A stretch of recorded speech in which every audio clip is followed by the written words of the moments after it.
So thanks a lot to Andrew for introducing the concept of automating everything. I'm going and removing humans from the equation. I'm going one step further.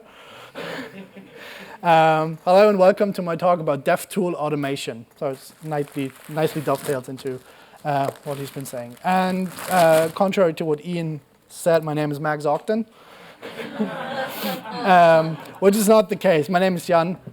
Max is a dear friend, and I just wanted to clear up that possible confusion because people have walked up to me and said, hey, you're Max. I'm not Max. I'm Jan.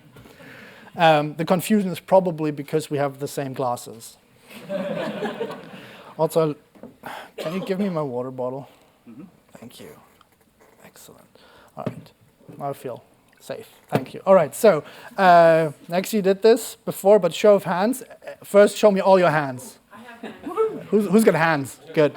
All right. Who here is a developer? Oh, most of you. Who's a decider? That's kind of a project manager, VP of engineering, CTO, bunch of you. So this talk is for developers. But for you deciders, this talk is about making your developers more productive, and I know you like this. So a few more shows of hands. Who here remembers going from Subversion to Git? All right. Or from CVS to something better? Yeah. Few of you, good. Or versioned folders to whatever else. All right, so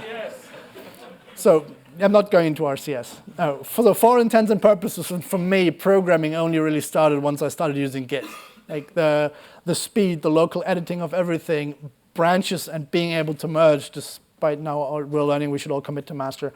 All of this made me feel really productive developing. So Git is a fantastic improvement in developer productivity. One more show of hands. Who here remembers, because it's more recent, probably most of you, going from a spinning hard drive to an SSD? It's all right. Anyone still on hard drives? All right, do upgrade. It's a significant speed increase. It's like having a new class of machine to work with. Dare I say ludicrous speed, right? It is really something else. So what if I told you that you could have a similar jump in productivity with two simple tools and a little bit of adjustment in your development workflow? All right, so snake oil alert. All the stuff that I'm showing you is stuff that we have built after working on lots and lots of node projects and improving our own workflows, and then finally building tools to support those workflows. And now we make these tools available for you. And we're not the only ones using them. Both of the things that I'll be showing you have thousands of users. So this isn't just my pet peeve, but like stuff for you that you really should be looking into. So it all starts with NPM. Everything always starts with NPM, right? NPM is great. NPM is Lego for your code. NPM is one of the most amazing things since GitHub that happened to programming. It is really good fun. And obviously there are no problems with NPM, right? So NPM only works if you can trust people because code changes. And the way package maintainers or package authors communicate that change determines whether our software breaks when they release a new version. And we kind of can't have mistakes there. Andrew alluded to this with shrink wrap everything, which I kind of have a different opinion on, but that's fine. In the area that he is covering, that's totally fine. But that's trying to cover the same ground, basically. So we can't have issues with this. We have to be able to trust people. Isaac, who invented NPM, is now its CEO, said NPM is a bet on semantic versioning. So what is semantic versioning? SEMVer for short. You all know these version numbers, the semantics of it, like what do these mean? And bear with me if you all know this, it's going to be really quick. So you've all seen like 1.0.0, 3.5.7, whatever, X, Y, Z. You've seen this. But maybe the semantics or the meaning is easier to understand if we apply word or assign words to these, because words are easier to understand for humans. We call them. This is the wrong slide deck. This should say fix, whatever. So breaking feature patch. I'm going with patch now. So these numbers have names. So if you patch a bug in your code, you increase the patch number. If you introduce a new feature, you introduce the feature number. And if you have a breaking change because something new happened, have a new API, or have to change your API or some output or whatever, you increase the breaking version number. So far, so straightforward. So let's just walk through this once. So bear with me. We ship a 1.0.0. That was a lot of work. Let's get going. Somebody finds a bug. we fix it. It's a bug fix release. Somebody also really wants that tiny feature that we forgot about, and then we add this and make a 110. And you know, like if we ever increase one of the numbers, if there's a less significant number there, we reset that to 0. The new version had the new feature had a bug. We fixed that. We found another bug. We fixed that too. 112. And finally, we have some breaking API change, so we made it 2.0. Major breaking version, and then everything else goes back to 0. That's just the basics. And there's a slight detour here. You absolutely have to increase your breaking version number if you have code that breaks your user's code, right? There's people still trying to use major version numbers for marketing reasons. This is the big thing that's coming out. And then they introduce breaking changes in feature versions. What good is that? Nobody needs that. Right? That just causes trouble and pain for a lot of people and makes no sense. So because Emily showed that you're a really good crowd to read something aloud together, we'll do it again. Version numbers are for computers. Release names are for humans. Once more. Version numbers are for computers. Release names are for humans. So we Germans have a word for everything. Here's the word for the fear of increasing the breaking version number. It's Hauptversionsnummern-Erhöhungsangst. I'm not even making this up. So don't fear that. I'll wait for photos. It's okay. I'll have a drink. I'm just seeing all the cameras going up. All right. 3, 2, 1. One more. All right, we're done. So there are many, many reasons why semantic versioning, using semantic versioning correctly fails. And all of these reasons are human reasons. We can't even trust ourselves. So let's take the humans out of the equation and trust machines that don't mess things up for us. I'm showing you today 2 simple tools. There are plenty more that we can talk about in the hallway later, but I'll show you 2 simple tools. I promise you 2 simple tools, and I'll show you the first one now. Number 1. So it goes back to NPM. While NPM is great to consume packages, it also encourages us developers to split our project into smaller modules and to have our packages of our own. So at least we have one package, which is the main thing that we're doing, an application, an API, a service, whatever. But that usually depends on a bunch of third-party packages from NPM, but also a bunch of NPM packages that we wrote ourselves and that we treat as NPM packages. That means we're package authors as well. So let's look at the typical workflow there. We have all done this, right? We've installed a thing. That's very straightforward. Thank you, NPM, for making that simple. Publishing a package is also fairly straightforward. Show of hands, who's done this? Who's not done this? Be honest, that's fair. Right, okay, cool, we'll get you there. This is really fun. But for those who have done this before, this isn't actually the whole story. What you really want to make sure that you know what runs where, what version corresponds to which code, you have to have a git tag. So did you git tag that correctly? Does the tag has the little V in front or doesn't it? Did you forget? Does it change per project? Did you change policy? What's the question there? Did you push the tags correctly? Because git push doesn't push tags, so you have to run git push and then again git push dash dash tags. Did you actually commit your package JSON? Something that I do all the time is update the version number in the package JSON, do npm publish, and then, screw it, I forgot to commit my package JSON, so I commit it and then tag that, but then technically that's a different version from what I just published to npm, which is only a slight thing, but the further you go away from this, it just problems down the road. Did you even pick the right version number? Are we qualified to understand what is a bug fix, a feature, or a breaking change? Right? And then, worst of all, did we write a changelog? Because people consuming our code need to know what happened. So this is a very terrifying procedure that we have to do every time we want to do a release. So this is a repetitive, error-prone process that we should automate, absolutely automate. Enter semantic release. Semantic release is a node module. It comes with a little helper script called semantic release CLI that you can install the way you're used to installing stuff from NPM. You go to your projects folder or checkout and run a semantic release CLI setup. It asks you a bunch of questions, sets a bunch of defaults, and then you're good to go. So with all that set up, let's look at a workflow, how publishing a package looks like. First one, we have a piece of software, we found an off-by-one error, we fixed it. Fix, colon, and then the thing that we fixed. We commit this, good. Right, so far, so straightforward. Next, the service that we're doing handles items. We were kind of cutting it close in the, like we had to ship something, so we didn't support more than 1,000 items. Now we have a new feature, we supported more than 1,000 items. New feature, feed, colon, support more than 1,000 items, go, good. Next, it's a fix again. We have better error handling now, but we changed the format of our error messages for our clients, so they need to be able to read what we've, need to be able to understand the new format. That's a breaking change. I'm marking that with a breaking change in there. And then I roll, then I do git push. And now remember the workflow from earlier, choosing the right version number, putting it into package.json, committing said package.json, applying the correct git tag that is the same as the version, hopefully. Make sure you actually push the tag, and all of this process is done after the git push. That's it. Semantic release does all that stuff for you. This is what it looks like on GitHub. I picked a random project of GitHub. We're at version 21 with Hoodie. We have no Hauptversionsnummernerhöhungsangst at all. Hoodie doesn't even have a stable release yet one of the components has version 21. We purely use this for code compatibility communication. It's a small change that you see there, breaking changes coming up, and then it's 2101 as a bug fix. Little bit of a change log. Here we're doing a release per commit, but that can all change as you like. I'll explain later. But this all is automatically generated for you, something that you would have to do manually all the time, every time. So this is a huge improvement over a workflow. So how does this actually work?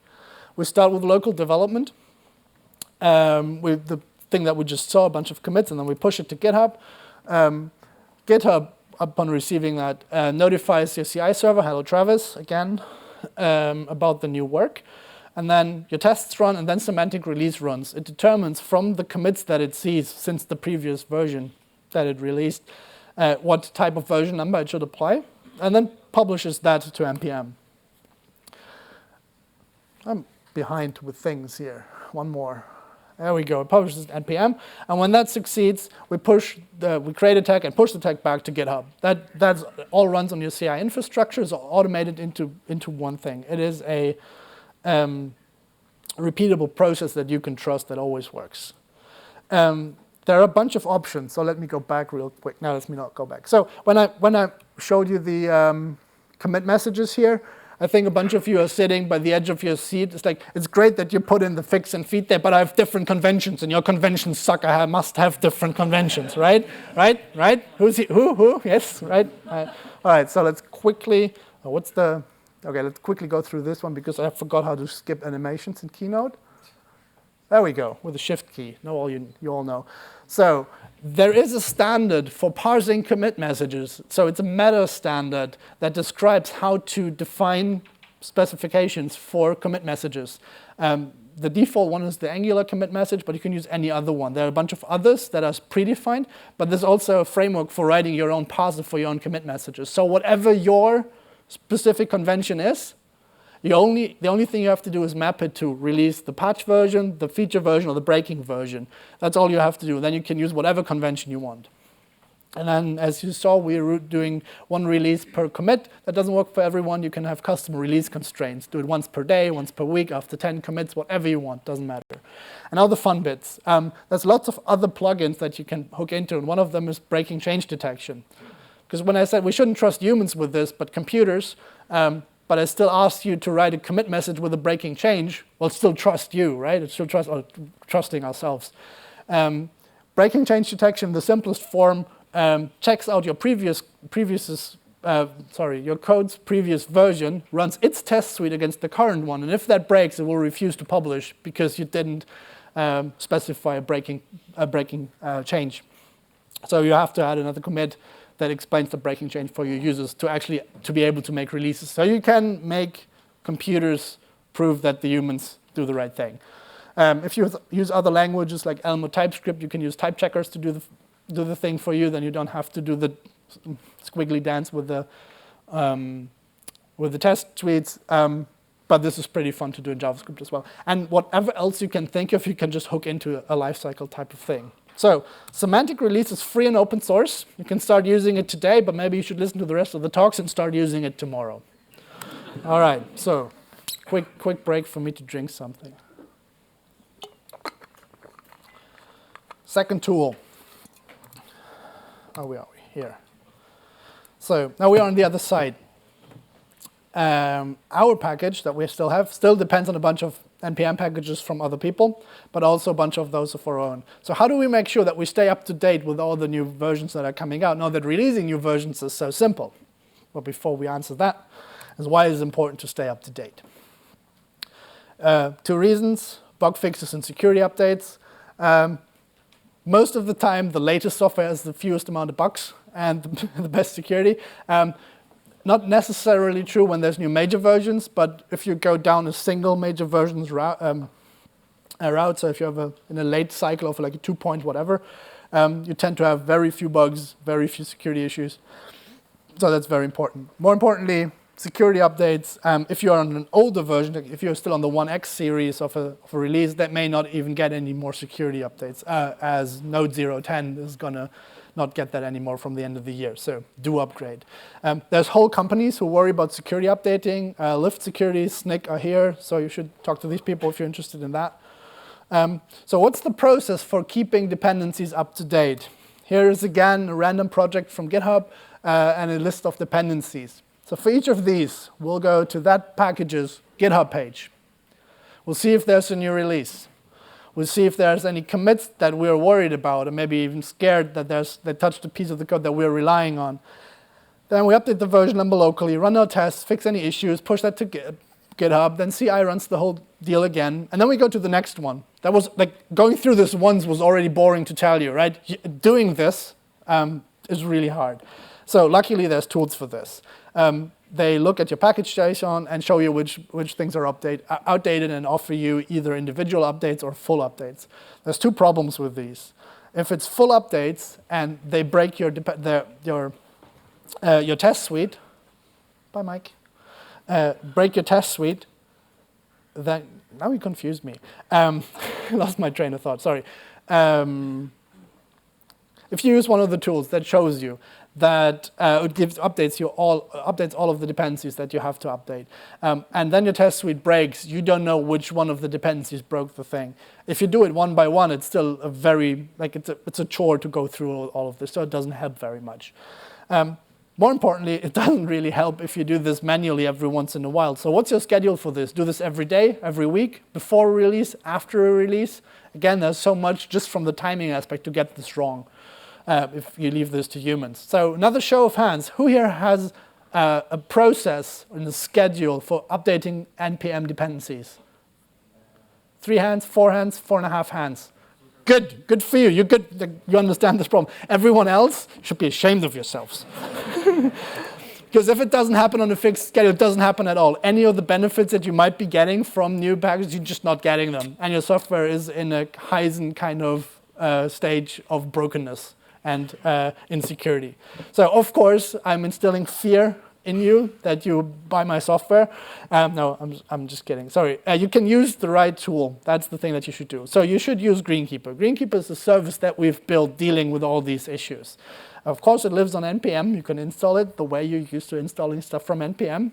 I'm waiting for the photos again. You have 5, 4, 3, quickly, 1. Oh, 1 straggler, 2. All right, it'll show up a few more times. Don't worry about it. Again, you navigate to a checkout of your code, run Greenkeeper enable. And as before that said, that's all you have to do. All of the boring stuff, the schedule, whatever, all of this is taken care of. This is what this looks like. You see the Greenkeeper bot opening a new pull request. We're updating standard to version 7.01. Also use standard, also good stuff. We get a note about that it's not covered by our version range. We didn't talk about version ranges earlier, but if you know about that, it's good to know whether it's in or not. And at the bottom, you start seeing the commits that led up to this pull request. There were a few. You can look at the full diff if you want to make sure nothing's wrong. It's all in like single click away from where you need this. This is all fully integrated with your GitHub notifications. So whether you're reading this in email or in your GitHub dashboards, it'll show up where you need it. And most importantly, down here, hope you can all see this. This is Travis saying your test suite runs okay, right? So this is merged already, obviously, but usually GitHub would like run a big green button here, merge this pull request, and only if it has a green check mark, so we could hit that button now and merge. And now, instead of going through package.json every time we have to do this for every dependency, then going through that whole process, we just get a pull request whenever there's new stuff to look at. And if we get no updates, there's nothing to do. So this is really convenient. So how does this work? I'll show you a simplified version first, so you get the process down, and then I show you how it actually works, so I can show you how clever Greenkeeper actually is. NPM is built on CouchDB, which makes me personally very proud, but that it's kind of a side here. But CouchDB has a really nifty feature that's not very well known, called the changes feed. The changes feed is like git log for your database. So in NPM's case, it's a list of all packages that have ever been released, which is quite nice. And it's a feed, so you can subscribe to it and get notifications when a new package gets released. So that's what Greenkeeper does. Whenever a new package version is published, whenever anyone in the world runs npm publish, Greenkeeper gets, anyone can subscribe to this feed, but Greenkeeper gets a notification. Greenkeeper then checks, for this package, has any of the packages that have been enabled with me this package as a dependency? And if yes, for each of those, create a pull request on GitHub. GitHub then notifies the CI server, hey, please run the tests over here, so we can see what the status of this code is. The CI says red or green, whichever it is. And then we get to decide whether we want to merge this or not. Pretty straightforward. So this is the simplified version that I showed you. Here's what we actually do. It starts with npm again. We get the notification. Greenkeeper checks that we have to create a branch instead of a PR. So we can create, services can create branches for you in GitHub, and you get no notification. Because we actually don't want to send you a pull request for every tiny version update. Because if some of you were worried about you get 100 emails per day from Greenkeeper now, this is how we avoid this. So we create a branch. GitHub still notifies Travis or whoever else, but it's Travis. Let's be honest. Run the tests. We still get a branch status back. And then GitHub tells Greenkeeper, notifies Greenkeeper, hey, we have a new branch status. And then Greenkeeper can decide what to do, and it does the following. If the tests are green and if the module is in your specified version range, it deletes the branch and does nothing. Because if you have again, we didn't talk about ranges, but next time you run npm install, you get the latest version, and we just proved that it still works. So this ensures that the semantic versioning contract worked. The human who put out that release, we can trust to do semantic versioning correctly. And ideally, it was actually a semantic release during the release, so we don't even have to trust that human anymore. If there's a build failure in your tests or wherever else, or if the pull request, the version is outside of your version range, you get a pull request anyway. So this, again, is a repeatable process that works every time, that takes chores away from you, that just distract you from programming, but give you the full control of where humans are actually good, which is making decisions. So is now a good time to upgrade standard to version 8 or happy to version 13? No bot can know, right? But bots can give you all the can do all the chores for you to give you very simple tools or make the decision as much as just clicking that button or not clicking that button. We've identified a lot more chores that have to do with development, and one of the ones that we may be looking into a lot more frequently in the future. Node release is going to be 2 releases per year from now on. So what we're planning to do is update your Travis YAML file to Node 7, 8, 9 when they come. 7 is out, right? New Node versions come out. And supported on Travis, obviously. So you get a pull request if there's a new Node version that runs your whole stack on the new Node version, and you instantly know if it works or not. And if it works great, you can just support that as part of your CI and ongoing development. And if it doesn't, well, great. You now have a branch to go and fix everything you need to do. But you don't have to go now, okay, new Node versions out, do we support that? All right, I don't know, did I commit the Travis YAML file? Do we have a calendar entry for when new Node versions come out? And then do that, all of this is automated away, and we want to identify a whole lot more stuff for you on Greenkeeper that we get automated away. So Greenkeeper is a service that is free for open source. just like GitHub, Travis and NPM, free for open source forever. There's even one private repo for free that you can try it if you have any commercial environment that you want to use it with. And for the next slide, you still can take photos, but I would ask you please not tweet this because this is a NodeConf London exclusive. Because NodeConf London is awesome, with the coupon code NodeConf London is awesome, you get your first month of Greenkeeper, whichever plan you want, for free. Just quickly take a photo, try this out. All right. Again, please no tweets. Otherwise, I'll just, you'll ruin it for everyone. All right, so I hope you learned about automating your development workflows with 2 simple tools, and maybe you'll go and look for more tools to support other workflows you may be having. I'll show you Semantic released in Greenkeeper, and I hope, like us, you found a lot more, you will find a significant boost in your productivity, or dare I say ludicrous, because I really, really can't go back to not having this at my disposal and working in this environment. When I said programming for me only really started when I started using Git, programming really only started again once I had these tools in place. I'm not only trying to show you the stuff that me and my teams have been working on, my friends have been working on, which I'm excited about, but I'm also excited about that you get all the benefits that we've seen here. So this is again like a monumental shift in your productivity. So you should really, really look into this. And yeah, most of all, it just allows you to not worry about a lot of chores that you have to do all the time, or you don't kind of do, and you kind of feel bad about it, and it'll just be done for you, and you can focus on the important code bits. One last bit, a lot of this came out of our work at Hoodie.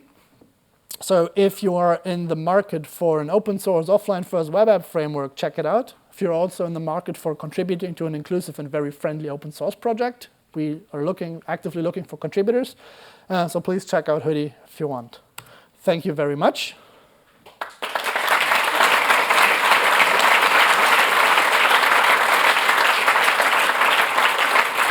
And my name is Jan Lehnardt, not Max Ogden. I'm a developer and business person from Berlin, Germany. I'm the co-founder of Neighborhoody Software, a lead dev at Apache CouchDB, the database that syncs, and the co-initiator of the offline first movement in my spare time. God forbid I have any. I'm co-organizing JSConf for you, Europe's favorite JavaScript conference that's not just about Node. I'll be here all day, so if you have any questions about any of the things I'm doing, including this, please let me know. I'll leave this up for a bit for more photos that I'm seeing coming up. Please get in touch. Thank you very much, and have a fantastic rest of the day. Thank you for having me.